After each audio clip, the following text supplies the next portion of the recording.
एक दिन एक ब्राह्मण ने अपनी पत्नी को अपने बिना खाना खाने से मना किया ताकि कहीं ऐसा न हो कि वह बकरी बन जाए। इसके जवाब में उसकी पत्नी ने भी उससे यही कहा कि वह भी उसके बिना खाना नहीं खाएगा ताकि वह कहीं चीता न बन जाए। दोनों राजी हो गए।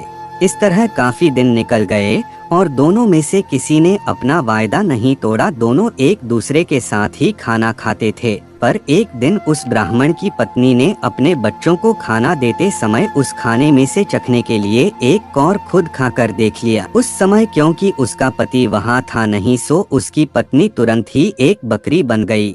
जब वह ब्राह्मण घर आया तो उसने देखा कि एक बकरी उसके घर के चारों तरफ घूम रही है।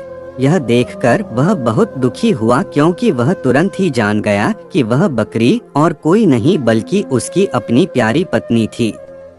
उसने उसको अपने घर के आंगन में बांध दिया और उसकी बड़ी सावधानी से सेवा करने लगा। कुछ साल बाद उसने दूसरी शादी कर ली, पर उसकी दूसरी पत्नी उसकी पहली पत्नी के बच्चों के साथ बिल्कुल भी अच्छा व्यवहार नहीं करती थी। वह तो उनको खाना भी बहुत कम देती थी।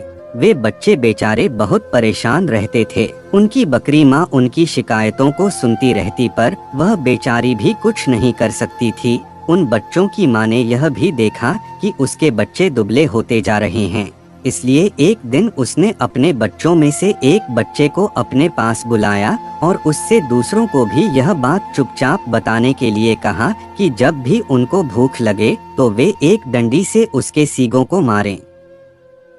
ऐसा करने से उसके सींगों में से कुछ खाना निकल आएगा जिसे वे खा सकते थे। बच्चों ने ऐसा ही किया। अब जब भी उनको भूख लगती तो वे अपनी बकरी माँ के सींगों में डंडी मारते। इससे उनमें से कुछ खाना निकल आता और वे उसको खाकर अपना पेट भर लेते। इससे धीरे धीरे उनकी तंदुरुस्ती अच्छी होने लगी। पर यह तो उस सौतेली माँ की उम्मीदों के खिलाफ हो रहा था।